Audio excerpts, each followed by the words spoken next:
we have experts with us from each region. Let's just pan the camera and show you from the east. We have Justin Thomas joining us in the newsroom. Justin, I'll in fact come in and begin with you first. When we speak of the east, I think one of the most crucial seats this time, especially with the exit polls and the projections they've come up with, is West Bengal. What exactly happened in West Bengal? Those 42 seats, 2014, 2019, we've seen it be dominated by the regional party there. And suddenly, this time in 2024, we see that the BJP not only has set its foot in, but it's actually done pretty well according to the exit poll. So let's also discuss about the issues this election. What exactly has this election been about? I think the question is West Bengal is whether the anti-incumbency is against the center or the state. So out here what we see is that in 2019 obviously BJP made a spectacular entry into the Lok Sabha elections from West Bengal. That didn't replicate in the assembly elections, but what is very much clear is that they are on course to at least retain those 18 out of those 42 seats. And if they have to match up with those numbers, 400 figure, they need to, of course, get more than that. So obviously, Mamata Banerjee is worried. The main voters out here in Bengal are the women voters.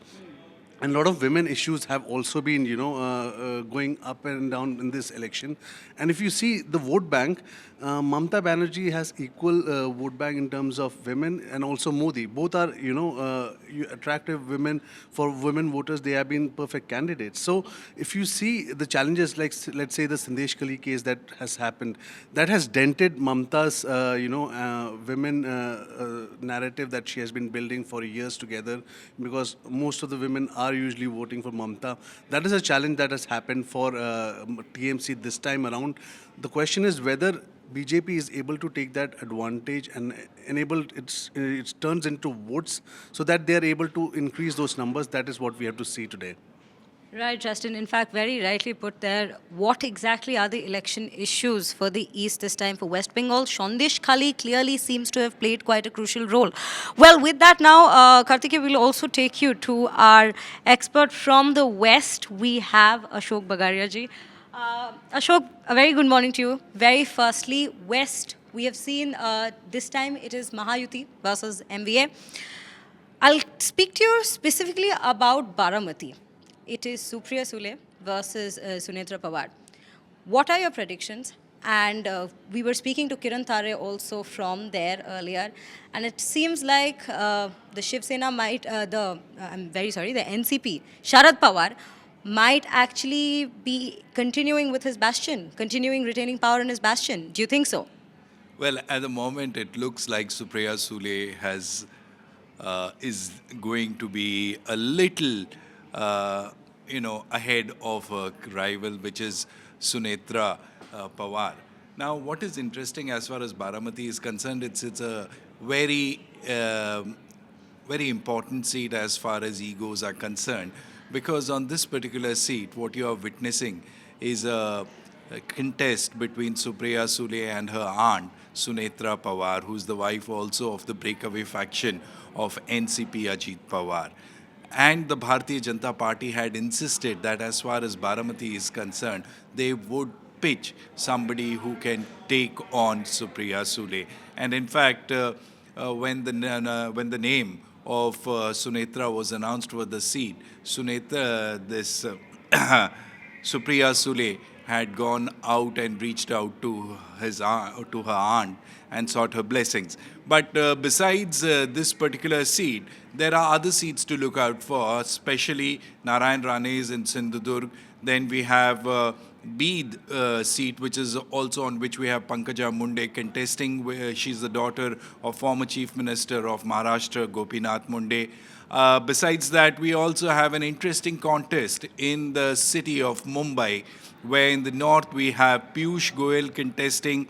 Then again in the north central Mumbai, we have Ujjwal Nikam. Now, Ujjwal Nikam is a lawyer. He was the prosecutor in the Bombay blast cases, and he has been handpicked by the Bharatiya Janata Party. I'm really sorry, I have to stop you here. My colleague Nivritti Mohan who is in BJP office, is joined by Shaina NC, spokesperson of the Bharatiya Janata Party. Extremely Let's go across historic to her. moment because we all know that the Bharatiya Janata Party under Modi ji's leadership has not just got a mandate. It's a matter of pride that there is no anti-incumbency after 10 years and it's a pro-incumbency. So numbers are actually immaterial. The mandate and the love and the respect for Prime Minister Modi is something that motivates all of us to work. Okay.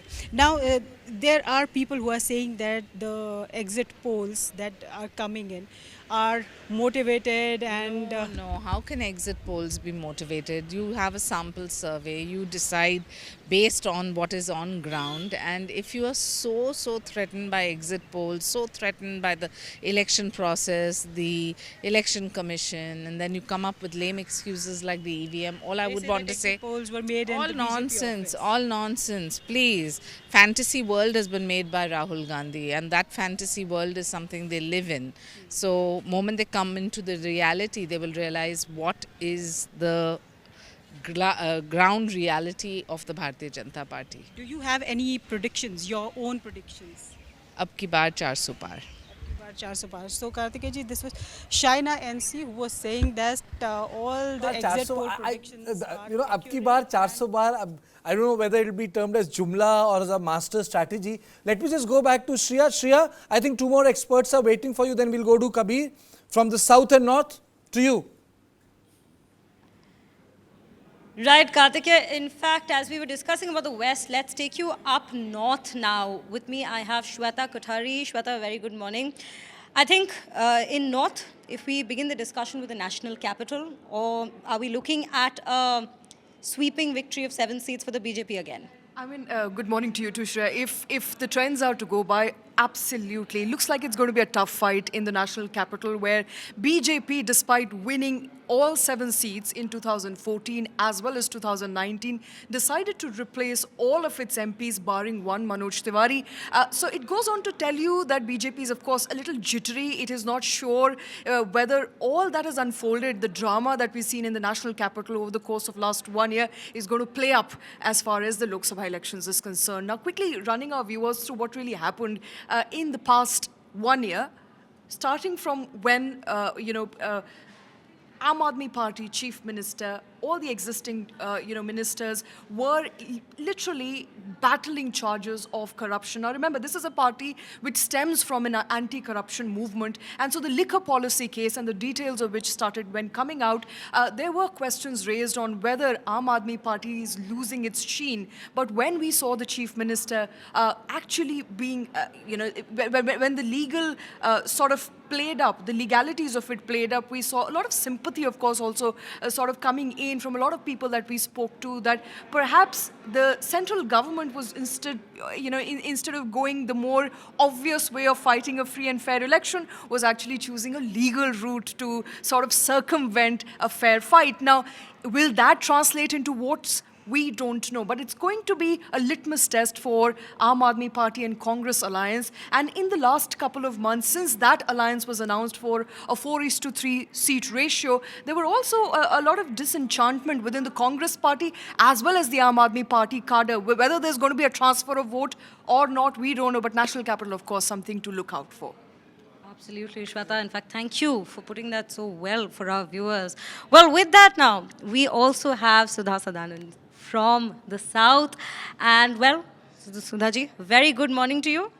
எப்படி இருக்கீங்க ஸ்ரீயா Bhalo, and well, that is the beauty of TV9. TV9 where we speak different languages but then we bring you the news first and hot straight from the oven. Tell me. Shri. Absolutely, Sudhaji. Sudhaji, today is quite an important day for the South. Let's begin the discussion with Tamil Nadu itself. The Annamalai factor for the BJP this time. In fact, the exit polls have predicted that DMK seats are going to lower, and BJP has made it showed up its head in the Tamil Nadu with 4 seats. Different exit polls again.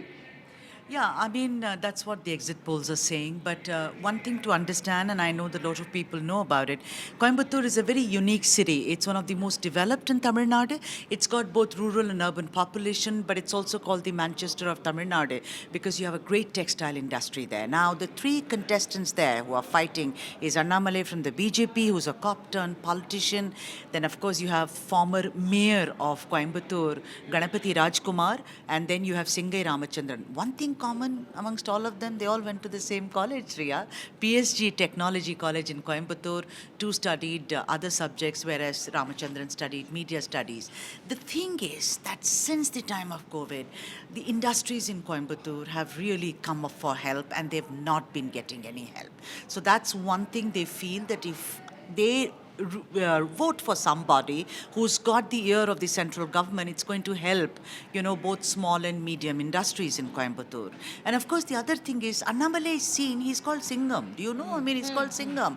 And the thing is that he's seen to be somebody who is there to kind of pull the cloak of corruption. You saw the DMK files, and I think he, cost PTR his finance ministry, one of the supposedly the most brilliant finance ministers in India. So therefore, I think Annamalai seems to be somebody who is on a very, very strong wicket, but BJP has no record of it. In 1998, of course, CP Radhakrishnan won it, but that was then. Since then, it's been the bastion of the DMK and also the CPI and CPM. We'll have to wait and see if Annamalai, because he stored a lot, Yen Makkal, Yen Kachi, which means my people, my party, he's gone on Padayatras and really, interacted with people very young in comparison, not even 40 as yet. Let's see what Coimbatore has in store for all of us, Riya.